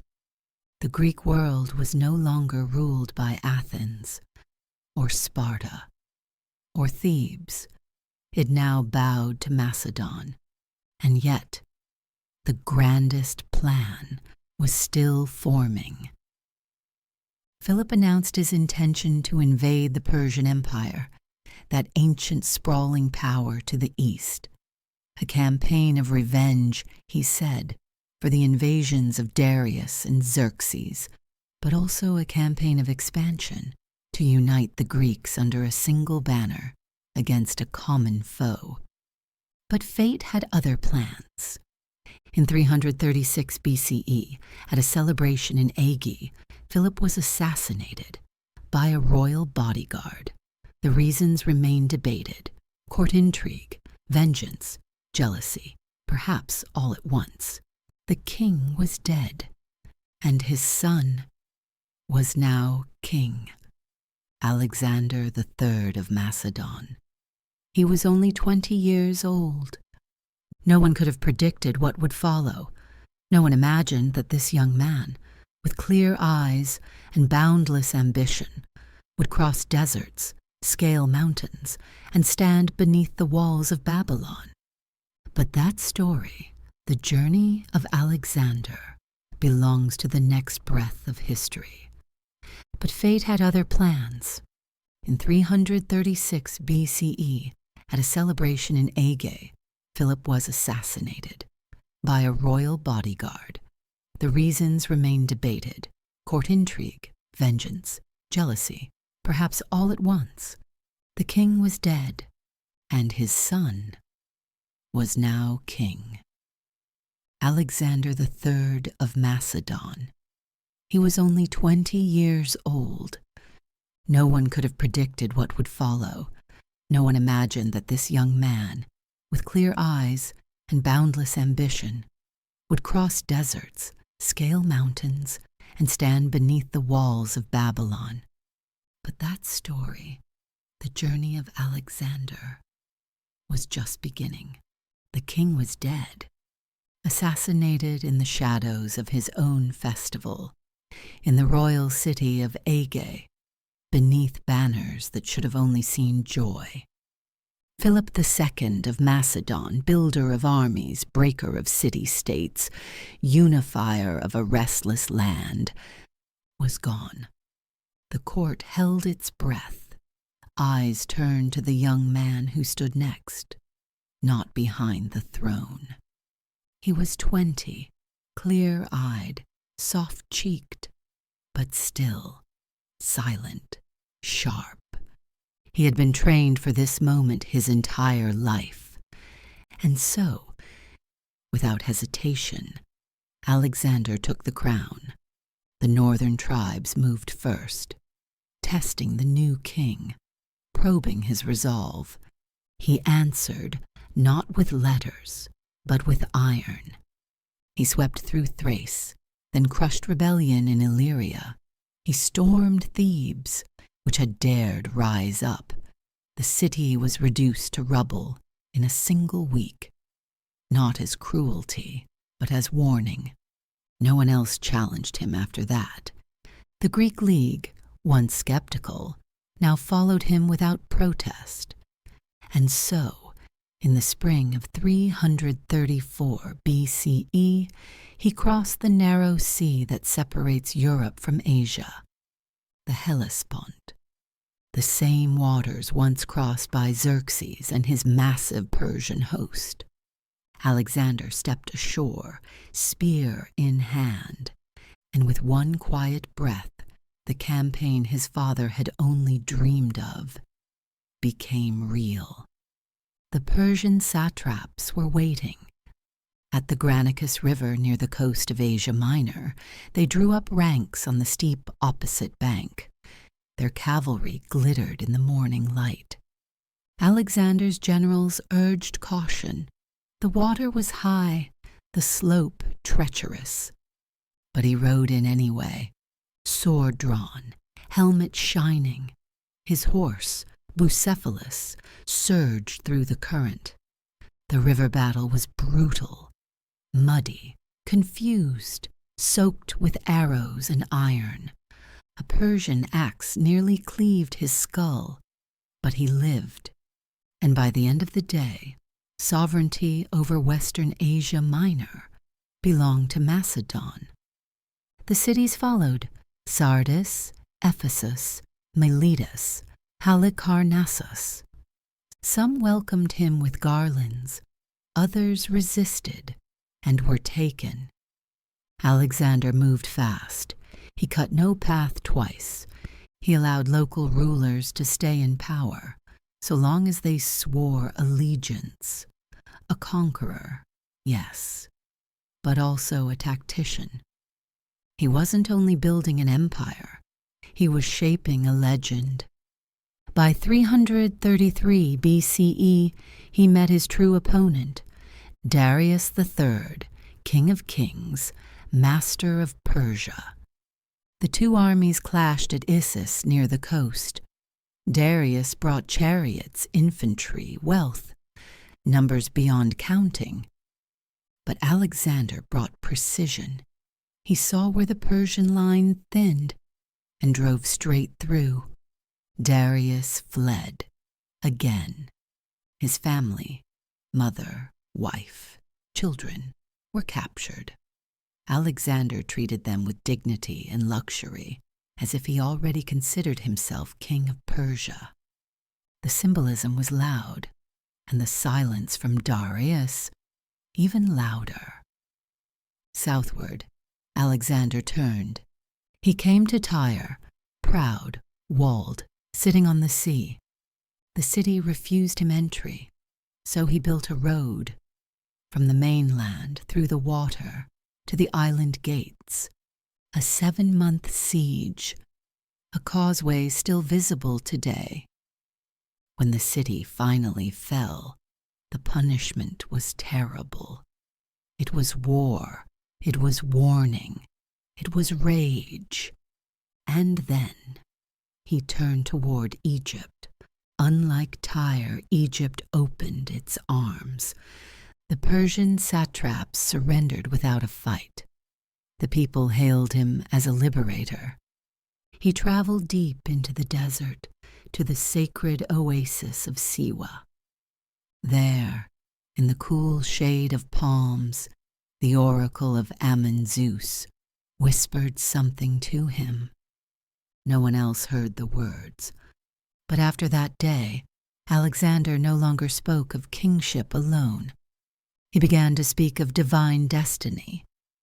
In 331 BCE, he faced Darius once more, this time at Gaugamela. The Persian army stretched across the horizon. It was said to be the largest ever assembled. Alexander flanked, split, drove through the center.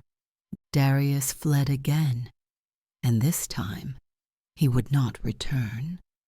The Persian Empire was collapsing. Babylon surrendered. Susa gave up its treasures. Persepolis, the ancient capital, was opened, then burned.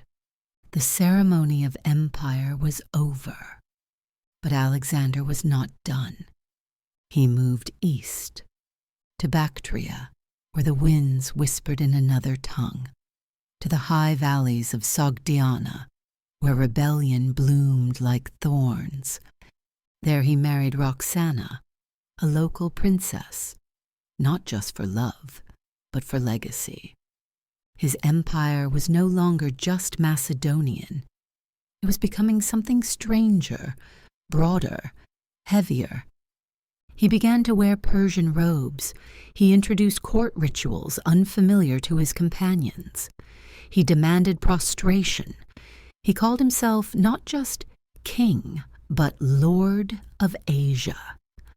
Some whispered that the boy king had forgotten his home, but others saw a mind reaching toward something ancient, something vast, and beyond the mountains lay India, a land he had only read about in Aristotle's scrolls, a place of monsoons, elephants, and rivers without end. He would go there. He would walk until the edge of the world bent before him. And so the king rode east as the dust of Persia settled behind him. They had come so far already, from the mountain winds of Macedon, across the burning plains of Asia Minor, through the stone cities of Babylon and the gold gates of Persepolis. But still, Alexander kept going, east, always east, as if the sun itself were his destination. By the time they reached the edges of India, many of his men had forgotten the sound of home. Their beards were long, their armor rusted with rain. But the boy who had once charged into the Granicus River was now a king with the weight of an empire behind him, and a fire inside him that still had not gone out. This land was different. It was not desert or ruin. It was green, lush, alive. The rivers were wide and restless. The trees buzzed with heat and insects. And somewhere in this humid world was a king who would not yield. The Greeks called him Porus. He ruled a kingdom along the Hydaspes River, and when Alexander approached, Porus didn't hide. He came forward, tall, proud, and quiet, astride a war elephant draped in armor and thunder. No one in Alexander's army had ever seen such beasts before. Not even the Macedonian phalanx could stand still at the sight of them. The battle came in the summer of 326 BCE. Alexander waited for nightfall. He studied the river, swollen from monsoon rains, and in the cover of darkness he led a quiet crossing upstream. When morning came, his army burst from the trees. The clash was sudden and ferocious. War elephants roared. Screaming horses slipped in the mud. Javelins flew through heavy rain. Alexander was everywhere, riding through gaps, calling orders, covered in blood and mist. But it was not just another victory. His beloved horse, Bucephalus, the companion who had carried him through every battle, was struck and collapsed. Alexander knelt beside him, and when the horse died, he wept in front of his men. He named a city after him, Bucephala, and even Porus, though defeated, was spared. Alexander asked him, "How would you like to be treated?" And Porus, still standing tall, answered, "As a king." And so he was. But glory has a cost, and Alexander's men were tired. They had fought for 8 years, crossed thousands of miles, buried countless comrades. They were not kings. They were men. And in the jungle heat, their courage began to melt. At the Hyphasis River, when Alexander told them of new lands to conquer, more battles, more crowns, they said no. Even his most loyal commanders dropped their swords and begged him. They wanted to go home. For the first time in his life. Alexander relented. He turned around, not in defeat, but in exhaustion. Yet the road home was cruel. Instead of returning by the river routes, Alexander took his army through Gedrosia, a desert wasteland of salt and silence. The sun was unrelenting. Wells dried up. Men fell by the hundreds. It was not a return. It was a punishment. No one knows why he chose it. Was it stubbornness? A test? A march to burn away his own grief? By the time they reached Susa, the once mighty Macedonian army was no more than a whisper of footsteps. And yet, Alexander still dreamed. He ordered new cities, new ports, new roads. He planned to unite his empire with marriages, Greek and Persian, Macedonian and Median. At Susa he held a mass wedding. Thousands of soldiers married women of the East. He married again, too, to Statira, the daughter of Darius. Some celebrated this vision, others feared it. To many of his men he no longer seemed Macedonian, but something foreign, something unreachable. And then, suddenly, the march was over. In 323 BCE, Alexander arrived in Babylon, the city of gardens and ziggurats, of lions carved in stone. There, under the broad sky and heavy stars, he fell ill. Fever overtook him. His voice grew soft. He had no clear air, no son of age, no general prepared to carry the world on his shoulders. When they asked, "To whom do you leave the empire?" he whispered, "To the strongest." The palace in Babylon had fallen quiet, not with reverence, but with uncertainty. There, in a dimmed chamber lit by oil lamps and whispers, lay the body of Alexander the Great, wrapped in fine linen, his hands still, his face no longer looking east.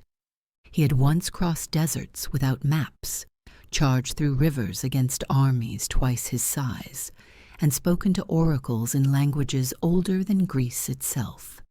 Now he was gone. No heir, no plan, only the silence of a legacy too large to carry. Around him stood his most trusted generals, men who had eaten beside him, bled beside him, followed him from the sunburnt plains of Persia to the jungles beyond the Indus. And now they stared not at each other, but at a question that echoed louder than any army. What now? The stories say that when asked who should rule after him, Alexander whispered only this, "To the strongest." Perhaps he said it, perhaps he didn't, but it didn't matter. Because in those 3 words the seeds of conflict were sown. The funeral procession was meant to return his body to Macedon. But on the long road west, it was intercepted. Ptolemy, one of his oldest companions, took the body to Egypt, to Memphis, and later to Alexandria, the city that still bore Alexander's name. There, surrounded by temples and the roar of a new empire, his body was entombed in gold. It would rest in a glass coffin, visited by kings, whispered to by poets. But Alexander himself would no longer speak. Back in Babylon, the war of succession had already begun. A meeting was held. Maps were drawn. Each general took a portion of the world. Ptolemy in Egypt, Seleucus in the east, Antigonus in Asia Minor, Cassander in Macedon, Lysimachus in Thrace. They called themselves the Diadochi, the successors. But they were not united, not in spirit, not in vision. What they held was not an empire, but a battlefield waiting to ignite, and ignite it did. Within a year, the first war broke out, then another, and another. They fought over cities, over titles, over imagined insults and silent glances. By the time a decade had passed, most of them had already turned on one another. It was no longer about Alexander's legacy. It was about control and fear, about who would be king of the ashes. And yet something strange happened, something no one expected. Even as the empire shattered, Alexander's world kept growing. His cities, scattered like seeds, began to bloom. Alexandria in Egypt became a center of learning, home to the great library, the lighthouse, and the rising hum of knowledge echoing across continents. In the east, cities like Iconium in Bactria blended Greek columns with Persian gardens. Merchants spoke Greek, Aramaic, Sanskrit, sometimes all in the same breath. It was no longer just conquest, it was culture. A new age had begun. They called it the Hellenistic age. not because it belonged to Greece alone, but because the Greek world had stretched, and in stretching, it had transformed. Philosophers debated in courtyards in Pergamon, doctors dissected in Alexandria, stars were charted in Rhodes, Sanskrit texts were translated beside papyrus scrolls. East met west, and instead of breaking, they began to blend. And through it all, Alexander's name remained. His face still appeared on coins. His myths were retold in Persian poetry and Indian song. To some he was a god, to others a warning. But no one forgot him. Not the men who buried him, not the generals who broke apart his kingdom, not the scholars who studied beneath his shadows. Because even as his empire crumbled, the idea of Alexander never truly died. The swords had fallen quiet. Alexander was gone. His empire had shattered. But what came next was not silence. It was something else. A slow blooming, a golden stretch of time where the world no longer fought to conquer, but to understand. This was the Hellenistic age, born not from unity, but from aftermath.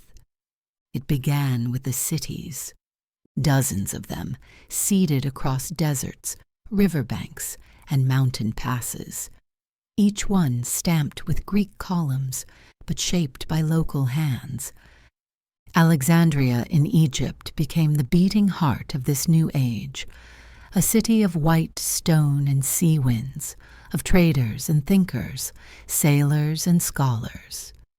Its harbor was crowned by the lighthouse of Pharos, a tower so tall that sailors could see it from miles away, one of the 7 wonders of the ancient world. And nearby stood a building unlike any before it, the great library of Alexandria. It was more than walls and scrolls. It was a dream, a place where knowledge from every corner of the known world was gathered, translated, debated. Greek, Egyptian, Persian, Indian, Hebrew. There were texts on medicine, astronomy, geometry, poetry, maps of lands never visited, scrolls of plays never performed, treatises that questioned the shape of the earth and the substance of the stars. It is said that over 500,000 papyrus scrolls once filled its shelves. No one knows how many survived, but the whisper of that ambition, to know everything, still echoes. And it wasn't just Alexandria. In Pergamon, another great library rose. In Rhodes, engineers crafted early machines and tracked the paths of planets. In Seleucia, temples glowed beside Persian palaces. In the East, cities like Ai-Khanoum combined Greek gymnasiums with Zoroastrian fire altars. This was no longer the world of Sparta and Athens. This was something broader, a new kind of civilization, built not on one culture but many. Language flowed with ease. Greek became the common tongue, spoken by merchants in Bactria, philosophers in Syria, soldiers in Judea. But behind the Greek words were ideas drawn from everywhere. Indian mathematics, Egyptian medicine, Mesopotamian astronomy, Jewish theology. East and West no longer stood apart. They sat at the same table. And so came new questions. What is the soul? Is the universe eternal? Can suffering be overcome by thought alone? The schools of Stoicism, Epicureanism, and skepticism rose, each offering calm, clarity, and purpose in a world that no longer had a single ruler to follow.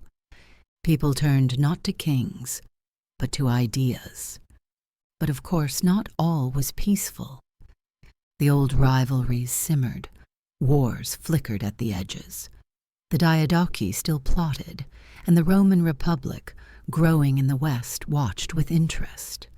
Still, for nearly 2 centuries, the Hellenistic world endured. It danced, it painted, it wrote, it carved marble into motion, it blended mythologies, it taught children from scrolls written 1,000 miles from home, and though empires came and went, the exchange of thought had become unstoppable. While the Eastern world marveled at libraries and cities blossomed beneath the Hellenistic sun, a different rhythm stirred in the West, quiet, steady, and growing.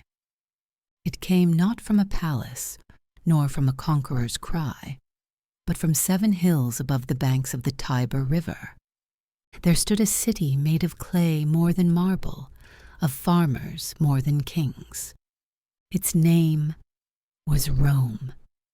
At first, no one paid it much attention, not the Greeks, who saw themselves as the teachers of civilization, not the Egyptians, whose pyramids already reached toward heaven, and certainly not the successors of Alexander, who still fought over fractured lands and fading glories. But Rome, patient, stubborn Rome, had time, and it used every moment. In the 3rd century BCE, while philosophers debated in Alexandria, Rome fought its first great enemy, Carthage. The Punic Wars stretched for over a century. Fought across sea and sand, from Sicily to Spain, they introduced the world to new names. Hannibal, the Carthaginian general who marched elephants over the Alps, raining fear into the heart of Italy, and Scipio Africanus, the Roman who turned the tide, defeating Hannibal at the Battle of Zama in 202 BCE. Rome did not just win, it learned, it absorbed, and it grew. Meanwhile, the Eastern world watched, distracted. The successors of Alexander still quarreled. The Ptolemies ruled in Egypt, their dynasty tangled in courtly intrigue. The Seleucid Empire stretched thin, its cities gleaming, but vulnerable. In this space, this moment of drifting, Rome crept eastward. Not with speeches, with legions. By the 2nd century BCE, Greek city-states had begun to fall under Roman influence, and then, in 146 BCE, came the final blow. Rome destroyed Corinth, once proud and prosperous, and took control of Greece, not in chaos, in structure. They kept the temples, respected the statues, adopted the gods, but made it clear a new order had arrived. Rome did not destroy Greek culture, it embraced it. Greek became the language of learning. Roman boys studied Homer. Philosophers still spoke of Plato and Aristotle. But behind every scroll stood a Roman eagle. And so, the Hellenistic age began to shift, from independent light to borrowed glow. Back in the East, Egypt tried to hold its splendor. In Alexandria, the Ptolemies clung to their titles, facing rebellions, Roman pressure, and inner decay. One queen would rise, bold, brilliant, dangerous. In the great city of Alexandria, where sea mist touched marble, and the library whispered ancient secrets to the wind, a child was born to the house of Ptolemy. Her name was Cleopatra, and with her arrival, the final page of Hellenistic Greece began to quietly write itself.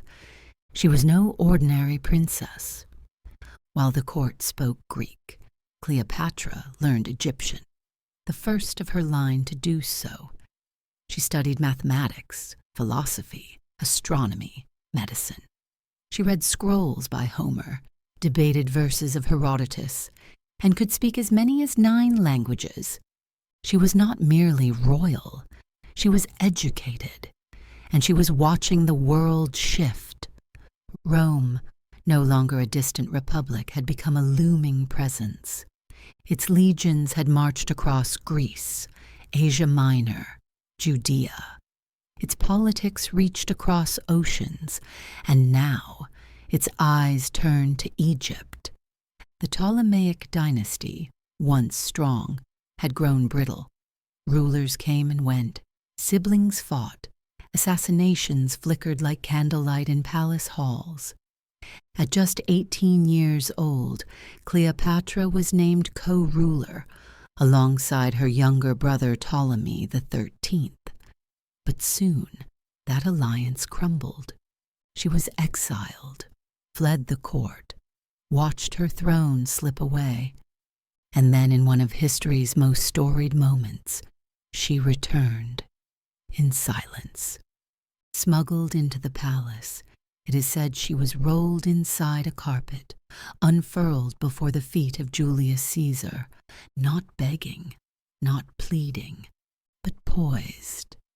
Cleopatra and Caesar formed more than an alliance. It was political. It was personal. Together they defeated her brother. Cleopatra returned to power and ruled once more from Alexandria, not as a puppet, but as a sovereign queen. She bore Caesar a son, Caesarea, and dreamed of a world where Egypt might rise again, not as a shadow of Greece, but as its own light. But fate, as always, waited in the wings. When Caesar was assassinated in Rome in 44 BCE, Cleopatra turned to another power, Mark Antony, a general, a statesman, and a man caught between loyalty and love. Their bond became legend. Together they ruled the East. Together they challenged Rome. And together they fell. In 31 BCE, the forces of Octavian, Caesar's heir, defeated their fleet at the Battle of Actium. Antony, broken, took his own life, and Cleopatra days later followed. Legend says it was by the bite of an asp, coiled among figs, a queen's final choice. With her death, the Ptolemaic dynasty ended. So too did the last breath of Hellenistic rule. Egypt became a Roman province. Greek autonomy faded into history, and the world shifted once again, not toward marble columns or scrolls, but toward Rome and all that would come next. Cleopatra's name would echo for centuries as queen, enchantress, strategist, and symbol. The last Greek ruler of Egypt, the final spark of an age that began with Alexander, and the woman who stood, fiercely, at the gates of an empire that would swallow the world. The cities are quieter now. The marble is worn. The statues, some broken, some buried. The temples softened by wind and rain. But listen closely, and you'll hear it. In the halls of science, in the words of poets, in the laws that govern, and in the questions we still ask about what is right, what is beautiful, and what it means to be human. Greece is still speaking. Its legacy began not with empire, but with inquiry. In Athens, where democracy was born, the idea that citizens, not kings, should shape their future took root in open forums. In the 5th century BCE, laws were debated in daylight. People voted, spoke freely, held their leaders accountable. It was not perfect, not equal, but it was revolutionary, and it inspired systems of government centuries later, from the Roman Republic to the American Constitution. In the quiet corners of philosophy, the echoes are stronger still. Socrates, walking barefoot through the streets of Athens, asked questions not to be right, but to think. his student Plato imagined ideal forms and unseen truths, and Aristotle, tutor to Alexander, wrote of logic, ethics, biology, and politics, weaving a worldview still studied today. Their words were copied onto parchment, translated, argued over, and whispered into the foundations of modern thought. And then there is art, the symmetry of columns, the realism of sculpture, the myths carved into stone of Persephone, Apollo, Theseus, and Athena. Their influence can still be seen in museums, in capitals, in university halls, and public parks. Drama, too, bears the Greek touch. Aeschylus, Sophocles, and Euripides wrote of tragedy, not just as entertainment, but as exploration of the soul. They showed the fall of heroes, the weight of fate, the cost of hubris, themes that still thread through every modern stage and screen.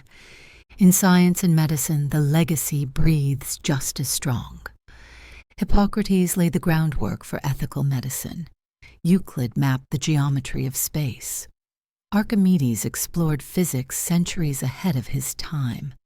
And Pythagoras saw numbers not just as math, but as music, harmony woven into the structure of the universe. These were not isolated flashes. They were part of a culture that believed the world could be understood, measured, questioned, improved. Even the myths, those shimmering tales of gods and monsters, still shape imagination. They've been retold, reimagined, painted, and filmed. From Mount Olympus to modern fantasy, the Greek world still breathes through stories. And perhaps that is the most enduring legacy. Not the wars, not the rulers, but the curiosity, the restless, dazzling belief that knowledge matters, that beauty is worth seeking, that truth, even when elusive, is a journey worth taking. So as the fires of Greece dimmed in history, they did not vanish. They became stars, quietly lighting the way for those who came after. With that, dear listener, we step gently back from the marble steps, from the olive groves and the echoing amphitheaters. The story of Greece has unfolded, not as a straight line, but as a spiral of ideas, rising again and again, still rising, still whispering, forever ancient, forever new. And now, as we reach the final turn in this long and gentle path, we look back, not with haste, but with wonder. We began at the dawn of Greece, in the shadowed caves of Thessaly and the clay homes of Knossos, where myths first found breath, and gods began to wear the faces of men. We wandered through the palaces of Mycenaean, listened for the lost voice of Linear B, and watched the Bronze Age fall into silence, leaving behind fragments, waiting to be remembered. From there rose Homer and his epics, telling of Achilles, Odysseus, and a wooden horse that still rattles through every tale of cunning. We saw Athens rise, democracy born beneath olive trees, the agora alive with questions, and the Parthenon reaching skyward, its stones warmed by the thoughts of Socrates, Plato, and Pericles. Then came war. Persian arrows darkened the skies, but the Greeks stood firm at Marathon, Salamis, and Thermopylae, holding the line with spears and ideals. We followed the Golden Age as it shimmered, until pride and rivalry led to the Peloponnesian War, brother against brother, city against city, and the first cracks in the marble appeared. Then, from the north, came a storm. Philip of Macedon and his son, Alexander the Great, a boy taught by Aristotle, who marched across the world with a sword and a dream. We crossed deserts, conquered empires, and watched the world stretch beneath a single banner. But when Alexander died, his empire shattered, and from the fragments came the Hellenistic age, where East met West, in golden cities lit by scrolls and stars. Alexandria flourished, philosophy deepened, the sciences stirred, and Greece no longer ruled by force, but by influence. Then, from the west, a new shape appeared. Rome, first a whisper, then a voice, then a roar. It absorbed Greece not by destruction but by admiration. It borrowed her gods, her laws, her beauty, and carried them forward under new banners and into new centuries. At last, in Alexandria once more, we met Cleopatra, the last Ptolemaic queen, a bridge between two eras whose life ended not in legend, but in real, irreversible change. And with her, so ended the independence of the Hellenic world, but not its soul.